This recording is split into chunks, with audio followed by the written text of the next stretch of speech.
안녕하세요. 잇 바이블입니다. 오늘 우리 함께 나눌 주님의 말씀 누가복음 7장 36절에서 8장 3절까지의 말씀입니다. 함께 말씀 읽겠습니다. 바리새파 사람 가운데에서 어떤 사람이 예수께 청하여 자기와 함께 음식을 먹자고 하였다. 그래서 예수께서는 그 바리새파 사람의 집에 들어가셔서 상에 앉으셨다.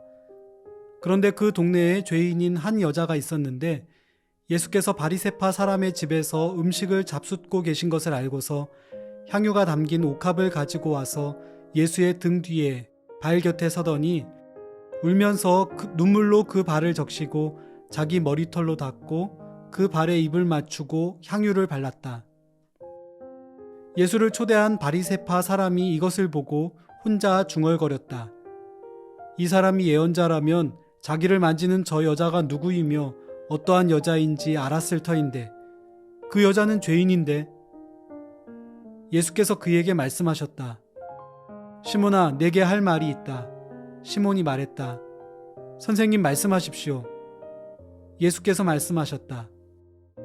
어떤 돈놀이꾼에게 빚진 사람 둘이 있었는데 한 사람은 500데나리온을 빚지고 또 한 사람은 50데나리온을 빚졌다.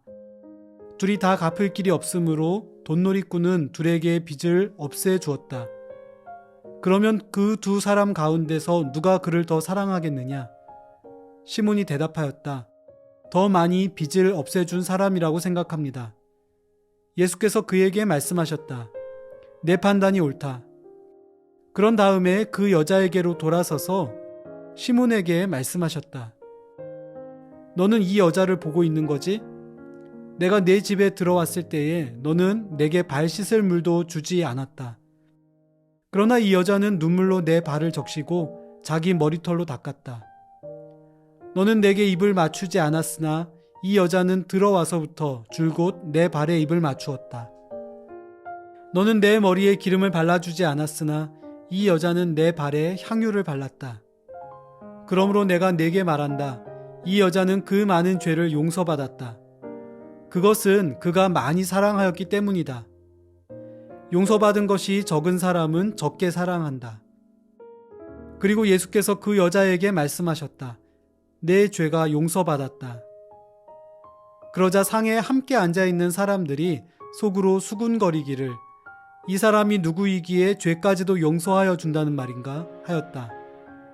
그러나 예수께서는 그 여자에게 말씀하셨다. 내 믿음이 너를 구원하였다. 평안히 가거라. 그 뒤에 예수께서 고을과 마을을 두루 다니시면서 하나님의 나라를 선포하며 그 기쁜 소식을 전하셨다. 12 제자가 예수와 동행하였다. 그리고 악령과 질병에서 고침을 받은 몇몇 여자들도 동행하였는데 7 귀신이 떨어져 나간 막달라라고 하는 마리아와 헤롯의 청지기인 구사의 아내 요한나와 수산나와 그 밖에 여러 다른 여자들이었다. 그들은 자기들의 재산으로 예수의 일행을 섬겼다. 우리 그리스도인들은 예수님과 관계를 맺으며 삽니다. 그렇다고 모든 관계가 같은 친밀감이나 깊이는 아닐 것입니다. 본문은 우리가 예수 그리스도와 얼마나 깊이 있고 진정성 있는 관계를 맺고 있는지 살펴보도록 도와줍니다. 이 이야기에는 예수님 외에 바리새인인 시몬 그리고 한 여인이 등장합니다. 시몬은 다른 바리새인들처럼 예수님에 대해 적대적이지는 않은 것 같습니다. 그분을 집으로 초대하여 식사를 겸한 교제를 나누는 것으로 보아 주님께 관심을 느끼며 그분께 배우려고 했던 것 같습니다. 여기에 또 한 사람이 등장합니다. 사람들에게 죄인이라고 불렸던 여성입니다.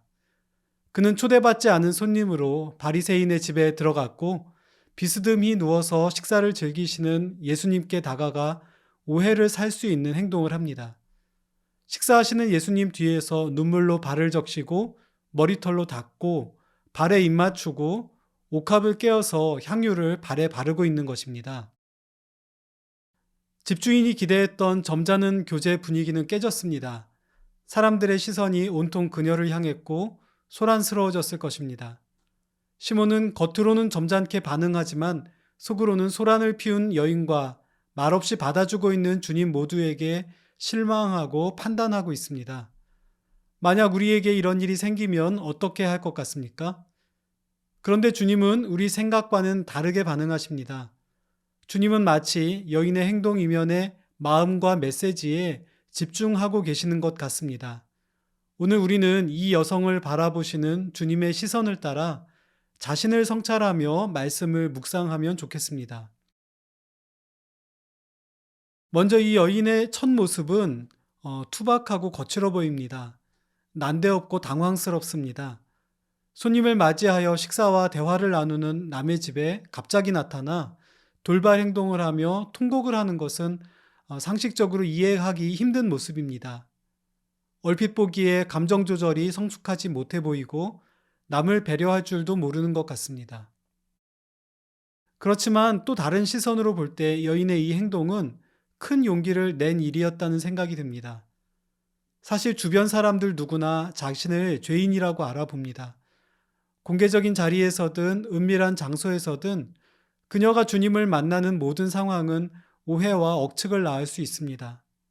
차라리 이렇게 불편한 시선을 감수하면서라도 주님께 나아가 그분을 반갑게 맞고 또 감사의 마음을 표하고 싶었던 것 같습니다. 그렇게 된 배경에는 이미 이전에 여인이 주님을 만난 적이 있었고 그 이전 과거의 삶에 대해 용납과 용서를 경험했던 것으로 보입니다. 여인은 전폭적으로 마음과 소유를 주님께 드렸습니다. 할 수 있는 한 가장 낮은 자세를 취했고 자신이 가진 모든 것을 내어드립니다. 주님께 가까이 나아갈 때 주체할 수 없는 울음이 쏟아져 나와 주님의 발을 적셨고 보통 사람들이 가장 더럽다고 여기는 발을 자기 몸에서 가장 귀하게 여기는 머리털로 닦아드리고 있습니다. 그 발에 입을 맞추고는 평생 욕된 일을 하며 험하게 모았을 귀한 향유를 아낌없이 그분의 발에 발라드립니다. 가장 고마운 분, 가장 소중한 분을 가장 존귀하게 정성스럽게 섬기는 모습입니다. 마지막으로 그녀는 말없이 말하고 있습니다. 누군가는 수군대고 또 누구는 침묵하며 자기를 정죄하고 있습니다. 그런데 본문에서 여인은 아무런 말 없이 예수님께 무언가를 말하고 있습니다. 변명하거나 합리화하려 하지 않습니다. 형식의 어떠함을 볼 것이 아니라 그녀가 가진 마음의 어떠함을 보면 좋겠습니다. 나는 이처럼 뜨거운 사랑으로 주님을 바라보거나 섬겨본 일이 있습니까? 혹시 그 마음을 잃어버린 채 적당하게 예의만 갖춘 시몬에 좀 더 가깝지는 않나요?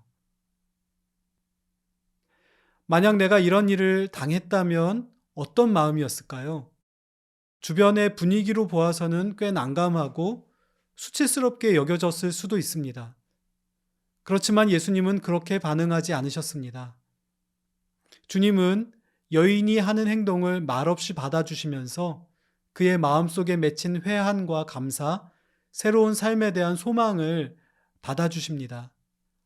아무 말이 없지만 여기에서 깊은 대화가 이루어지고 있습니다. 사람들의 오해와 판단을 받고 있는 여인을 변호하십니다. 시몬이 여인과 주님에 대해 냉정하게 판단의 말을 중얼거리고 있을 때 주님은 굳이 이 상황에서 피하려 하지 않습니다. 여인의 행동 이면에 있는 용서에 대한 감사와 사랑의 마음을 비유로 알려주십니다. 이때 시몬 자신도 용서받을 죄가 있는 사람이라는 사실을 넌지시 짚어주시며 오히려 그에게도 마음의 변화가 필요함을 가르쳐 주십니다. 그리고 주님은 여인에게 공개적으로 죄의 용서를 선언하십니다. 주님은 사람의 겉모습이나 과거에 매이지 않고 그 사람을 있는 그대로 귀히 여기십니다. 그리고 그 한 사람이 변화되고 새로워지도록 섬기며 돌보십니다. 오늘도 주님은 동일한 사랑으로 우리를 보시고 맞아주십니다. 여인과 바리새인 그리고 예수님의 만남을 보면서 어떤 생각이 드시나요? 나도 여인과 다를 바 없이 큰 죄인이면서 크게 용서받은 사람입니다. 그런데 시몬처럼 한 걸음 뒤로 물러나서 예수님을 재고 있거나 다른 사람을 판단하고 있지는 않습니까? 내가 주님께 얼마나 사랑받은 사람인지 생각해 보며 그분을 향한 감사와 사랑의 마음을 되찾을 수 있으면 좋겠습니다.